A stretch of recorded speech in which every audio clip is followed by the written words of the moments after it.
Bapak-bapak ini ya. Ini beliau memberi inspirasi. Mungkin bisa diperkenalkan. Ya, kita mengundang 3 perwakilan di PTI, Bu Syasya Aminuddin, kita undang sebagai itu ya, abdi negara. Kemudian Pak, tepuk tangan dulu. Ini dari pegawai negeri di Kementerian Pendidikan ya Bu. Kemudian bisa dikasih masalah Bu. Betul. Di Kementerian Pendidikan Bu. Kementerian Pendidikan sekarang bertugas di Balai Besar Gerak ya Bu. Guru penggerak berkantor di Jalan Kelurahan kalau salah Bu. Kemudian Bapak Budi Siswanto, tepuk tangan.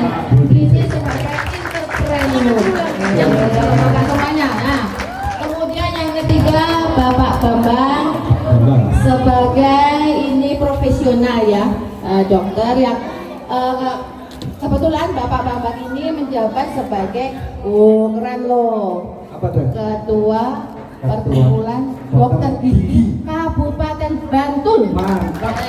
Mantap loh. Jelas. Bisa. Jadi ini berbobot. Tamu-tamu keren. Berarti kan berbobot loh. Bapak-bapak. Berbobot. Mungkin bisa. Dari siapa dulu pengsot ya? Bisa. Oh, enggak pengsot dulu. Ya, bisa saya dulu monggo Bu Ami. Ya, sedikit tentang pekerjaan dia itu.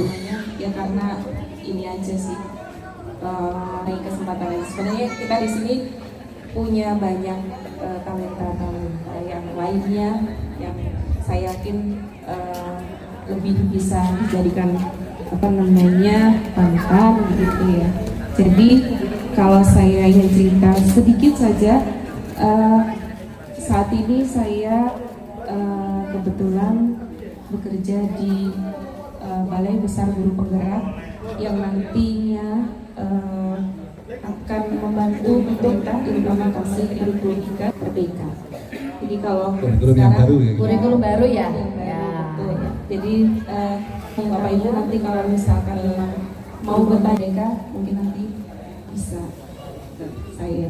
Iya, terima kasih. Nanti mungkin kalau ada yang pengen tahu tentang kurikulum Merdeka itu seperti apa, gimana, nah itu bisa langsung ke Ibu Sasa. Kalau mau salah untuk pernikahan mungkin bisa di Pak Aminnya gitu Pak. Sudah tidak lagi. Oh sudah. Oh iya, sudah di karir ya Bu ya. Iya. Terima kasih ini Ibu Sasa. Ya. Sudah berapa lama Bu di kementerian ini Bu? Kalau di Kementerian Pendidikan kurang lebih sudah hampir 16 tahun. 16 tahun. Dulu di pengembangan multimedia, kemudian di pengembangan media audio, dan terakhir sekarang di Balai Besar. Rambutnya cepat, itu bukan berarti dari solid ya Pak? Mas Sambo Pak. Oh Mas Sambo. Sering sumuk gitu. Mas Sambo Pak gimana? Pak Budi mungkin bisa menceritakan kesuksesan yang bisa sekarang. Bagaimana kiat-kiatnya buat generasi muda dan buat semangat kita biar bisa seperti Pak Budi itu, atau jatuh bangunnya kayak gimana jatuh bangun Pak. Terima kasih atas waktunya yang diberikan pada saya. Saya akan sedikit menceritakan perjalanan kewirausahaan yang saya tekuni dengan istri dan keluarga saya. Di tahun 2010 saya sudah mulai merintis di percintaan ya, untuk pengadaan barang dan jasa ke dinas-dinas. Dengan perjalanan waktu saat itu kita masih keliling Pak Sus ya, seperti sales lah, kadang ditolak, kadang nggak terima order, ya udah kita belajar proses, lalu kita coba untuk menawarkan price list dan sampel-sampel, contoh misalkan brosur atau mungkin nota atau mungkin stop map dan lain-lain. Kebetulan kami selalu diberi suatu apa namanya PR ya. PR itu mencoba untuk menciptakan produk yang alhamdulillah baru tahun kedua kita mulai dikenal oleh pihak dinas, pihak instansi juga untuk berkompetisi dengan persitaan-persitaan besar. Padahal kami juga bukan sebagian yang terbesar di Jogja, kami adalah berangkat dari yang terkecil. Alhamdulillah dengan perjalanan waktu kita bisa berkembang, dipercaya, walaupun kadang ada sedikit stretching ya Pak Sus, deadline terutama seperti yang kita pahami kalau dari dinas itu tidak ada istilah kerja santai. Kita jadi deadline kalau memang harus selesai saat itu ya harus kita kirim. Kita kirim. Keras ya Pak ya. Iya. Bukan keras dulu baru kerjaan bukan ya. Biasanya Om Jo sama Mas Idin ya kayak gitu. Pertanyaan Bapak Budi, bagaimana menghadapi persaingan? Kalau kayak rekanan kan pasti ada persaingan semacam mungkin kayak ya tanpa itu kan pasti main serobot gitu. Betul. Atau Iya. kayak gimana itunya kiat-kiatnya untuk menghadapi itu terutama kan kalau misalkan rekanan kan pasti kan kayak gitu ada lelangnya. Betul. Itu kayak gimana kiat-kiatnya Pak? Kiat yang saya coba dan saya tekuni Mbak Laras itu sebetulnya sederhana. Yang pertama satu, saya dengan doa terutama ya. Yang kedua, saya mencoba untuk tidak menolak suatu perintah. Misalnya ada kepala dinas perintah ke kita, UD Pratika tolong bikinkan undangan dalam waktu 2 hari atau 3 hari untuk persiapan sekaten. Saya tidak akan menolak, Pak nggak bisa, akan saya usahakan. Walaupun dalam workshop kami itu ibaratnya itu stressing ya, udah saya dengan Bu Wati akan berantem kadang dalam produksi. Ini gimana nggak bisa, proofnya aja mungkin memakan waktu yang tidak sedikit. Akhirnya dari pihak dinas atau pihak yang mempunyai komitmen, akhirnya mencoba untuk prolog juga ke pimpinannya. Paling enggak ya berapa ya 4 hari. Setelah 4 hari kita approve, gagal lagi, aduh sampai 3 kali baru di proof. Intinya kerja keras. Iya, kerja keras, mencoba jangan pesimis ya. Artinya optimis terus, dan kita harus berani mengorbankan waktu. Karena pantas ini kalau mengorbankan waktu, berarti ini kayaknya pekerja keras sekali ya Pak ya Pak. Berarti Pak Budi itu Kelihatan Pak. kelihatan Pak, masih belum waktunya. kiat-kiatnya tadi yang pertama berdoa, ya Pak Budi. Kerja keras. Yang kedua itu Pak Budi ada penyemangat dong, Iya. ya kan dari Iya, belakang. betul. Itu berarti Betul. dorongannya satu aja udah segitu kan, ditambah kuat Pak.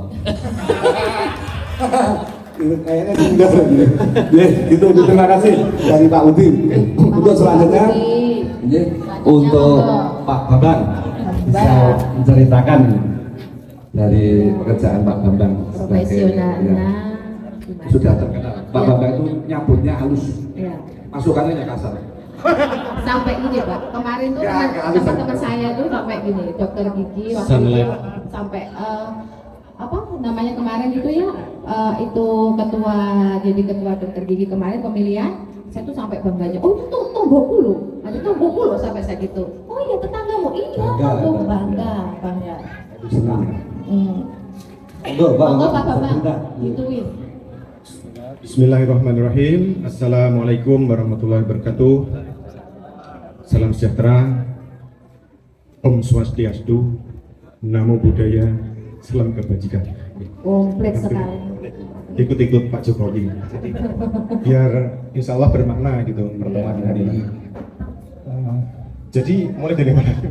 Ya, mau bercerita. Cerita aja mulai dari belajarnya kayak gimana buat semangat ya adik-adik semuanya. Jadi pada zaman dahulu, Dongeng jatuhnya apa? jadi cita-cita ya, mulai dari cita-cita ini setiap anak pasti punya cita-cita gitu. Ya. Cita-cita itu bisa berubah, bisa terpengaruh oleh lingkungan, bisa oleh keluarga sendiri, oleh tekanan juga mungkin bisa yang dipaksa. Tapi alhamdulillah ngalir kalau bagi saya. Cita itu yang kadang berubah. Kalau cita-cita sendiri, saya itu sebenarnya insinyur sebenarnya dulu itu Pak. Pertama, Insinyur. 2 kali daftar PTN saya itu gagal jadi insinyur. Sekarang kayak Ternyata Allah Tuhan berkehendak lain ya. Ya, Jadi meskipun pilihan kedua bisa selesai sama kuliahnya. Jadi seperti ini, alhamdulillah semua ada hikmahnya. Gimana Pak? Pilihan keduanya kedokteran gigi. Yang kedua kedokteran gigi, IPC saya dulu. Yang ketiga milih ekonomi pembangunan. Tapi ya itu UMPTN yang kedua ya. UMPTN yang pertama saya keterima di MIPA saat itu. Yang kedua matematik. Pinter. Ya, jadi Sewu itu cita-cita yang berubah tadi Pak. Jadi kayak bukan Berubah karena takdir ya, Pak? tertukar ya, takdir yang tertukar ya. Jadi silahkan nanti semuanya, adik-adik, teman-teman semuanya pasti punya cita-cita, tapi jangan khawatir.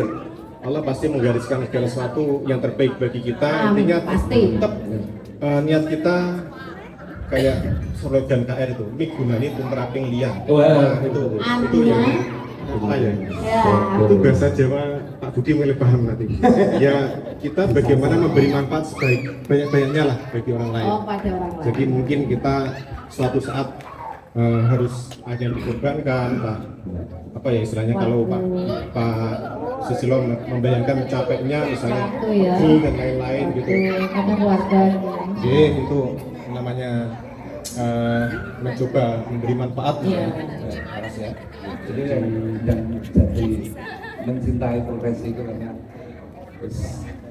Iya, seperti itu kira-kira Pak. Gitu ya, Pak. Jadi kalau Saking melekatnya, Pak.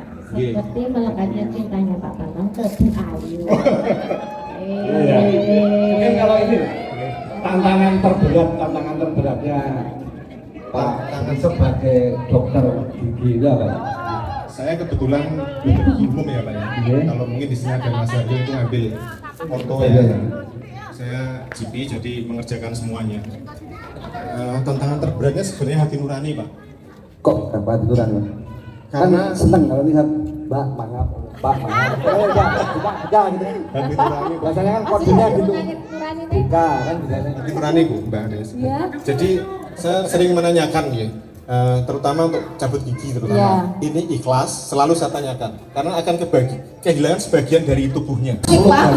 Slogannya Pak, slogannya atau gigi. Nah, biasanya kan yang depan gigi itu slogannya kena gigi uang kembali. Oh, kalau saya promo Pak, promo Pak. Aduh, pengalaman berbagi nih Pak ini. Maksudnya alatnya sampai kena gigi kan? Sakit kan? Kayak ini saya juga mau tanya mumpung ada Pak. Emang masih Pak BI sekarang? Saya harus cari informasi dari Mas Sidik kalau yang ini. Ya saya dengar. Ini Lanjut Pak, lanjut ini, monggo Pak. Ini tadi selingan Pak. mau tanya itu Apa? Bapak? buat anak-anak kan katanya kalau mau tidur ngedot susu itu bisa merusak gigi itu. Bapak-bapak sama jawaban anak-anak ini sepertinya jawabannya. Pertanyaannya. Gigi bisa dirusak oleh susu gitu Pak ya. Iya. Bukan susu yang merusak ya. Oh. Gimana? Berarti bisa, memang bisa jadi griwing atau gubis. Ya itu kalau terlalu menjelimet nanti anu ya terlalu bisa satu SKS sendiri Pak ya. Iya. Saya bukan so pinter. Intinya kan secara umum kan lingkungan asam. Iya. Entah asam fosfat, asam semut, asam polikarbonat dan lain-lain itu di dalam mulut menjadikan makanan bakteri.